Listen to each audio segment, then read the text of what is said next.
දුප්පත් පැලක යාචක පවුලක අනුර කුමාර දිසානායක ජනාධිපතිතුමා දුප්පත් පැලක යාචක නුනත් මම ලෝකෙ වටේම ගියා. ජනාධිපතිතුමා මේ ශ්‍රී ලංකා ප්‍රජාතාන්ත්‍රික සමාජවාදී ජනතාවේ ජනාධිපතිතුමා උත්සාහය නම් මේ ලංකාව ලස්සන පින්වන්ත මතු මානව පරම්පරාවකට දුකක් නොවන සමාජයක් නිර්මාණය කරලා තියෙන එක.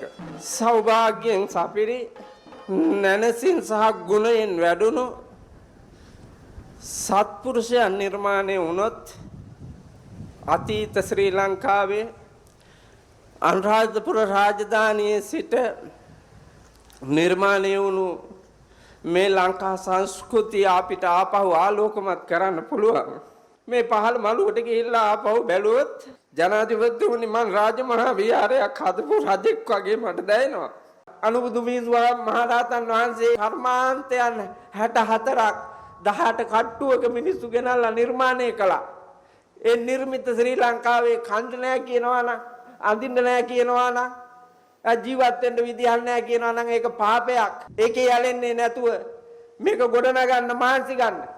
ගොඩනගන්න හදනකොට ඒකට දිරිය දෙන්න, උදව් කරන්න, කඩා කප්පල් කරන්න, කකුලෙන් අදින්න, විනාශ කරන්න හදන්නේ නැතුව මෙව වැටෙන්න වලක් නැතුව අන්තිම වලට වැටුණාට පස්සේ හරි ඔබතුමාගේ වටිනාකම දැකලා ඔබතුමා රජකම දීලා තියෙනවා.